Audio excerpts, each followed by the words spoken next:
Hey guys, welcome back to Home Built, and today I thought it was about time I gave you an update on John Lemon.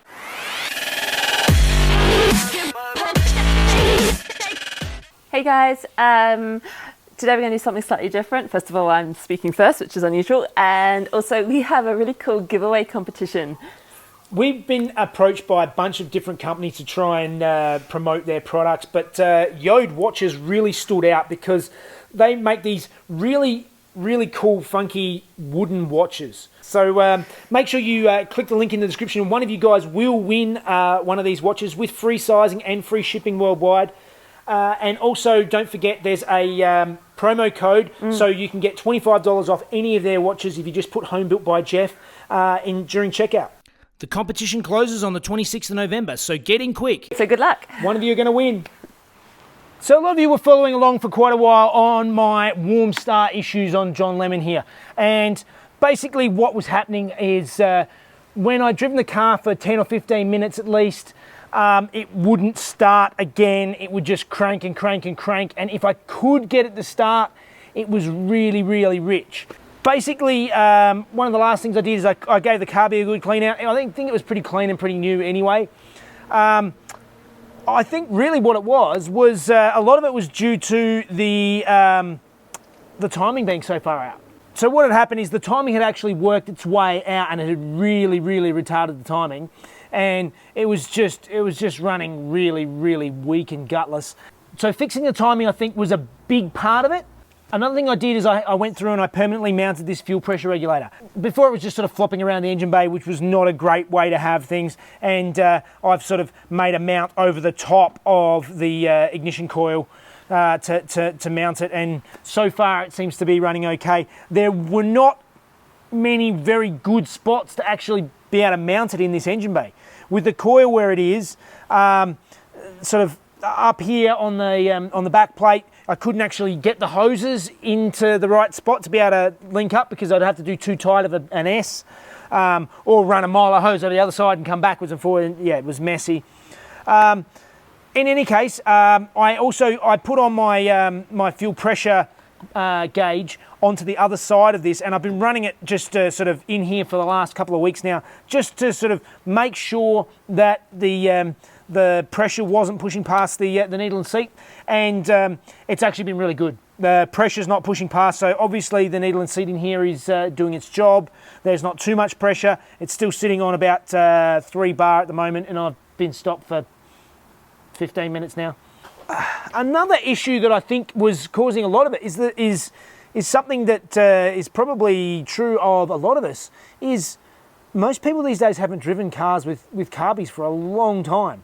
I know I hadn't before this. Everything's fuel injected these days. Everything just starts on the turn of the key, and you don't even have to think about it, or even a press of a button.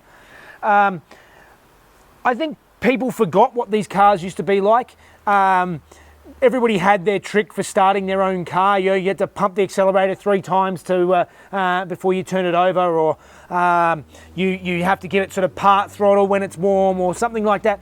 And you don't have to think about that stuff anymore, and I never did. And some of it, I think, is the fact of learning this car, but now it seems to start no problems. My trick with this car is when it's warm, I have to put my foot down slowly so as not to activate the accelerator pump, which will, if you put your foot down quickly, it squirts extra fuel straight into the straight down the throat of the carb, and you don't want that, because that's going to flood it. So mine tends to be on the richer side, but it's not too bad. And if I put my foot down slowly and just have it down sort of half throttle-ish, and crank a little bit, start straight up.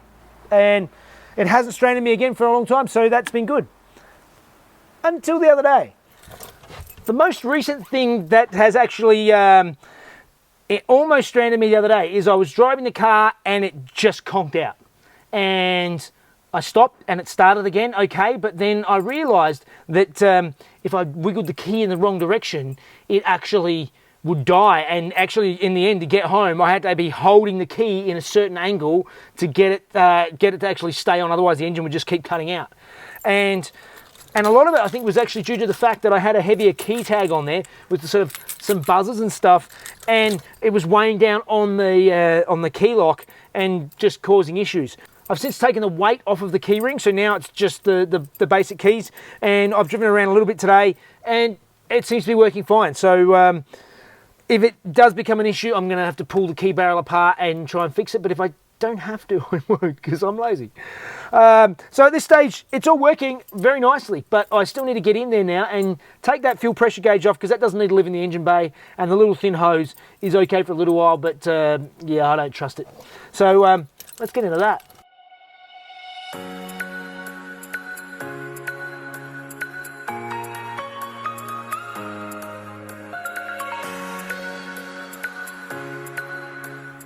Now, the reason why I didn't do a Datsun video yesterday is because I've actually been rearranging this whole garage. So it might look similar, but this booth is now pushed right back into this far corner. And I had to move all these shelves up, and now I have so much more room for activities. I'm amazed just by rejigging stuff. I've managed to move my toolbox back further, so I have quite a bit of room here from behind the 911. And down in the back here, it's still a bit of a mess. It's a lot of a mess. I've managed to move out from the back my cabinet, which was hiding behind the booth, also my sandblasting cabinet, and also my parts washer. So I have so much more room in here now.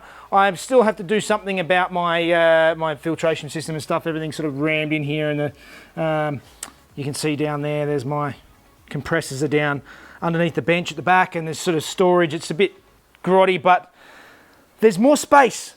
It's so much more open now.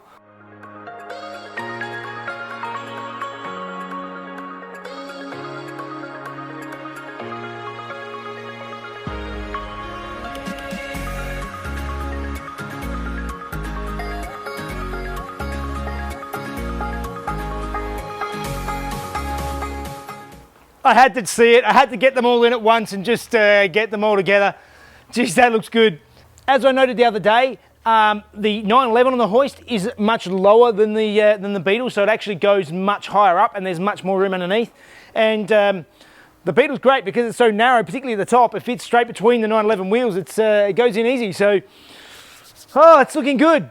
I'm really glad that I've just got so much more room here for activities and getting into the builds. It's really coming together. John Lemon has still a few more little touch-ups on the paint to get it perfect. There's little bits and pieces that I want to touch up, which I will over time. But besides that, it's just running. It's just running and working the way it should. That key thing may become an issue. I'll just have to monitor it, and I'll keep you guys in the loop. But at this stage, I don't want to touch it. So, all right, guys, remember it's the last day of the Yode competition, so get in on that. But until next time, see you guys.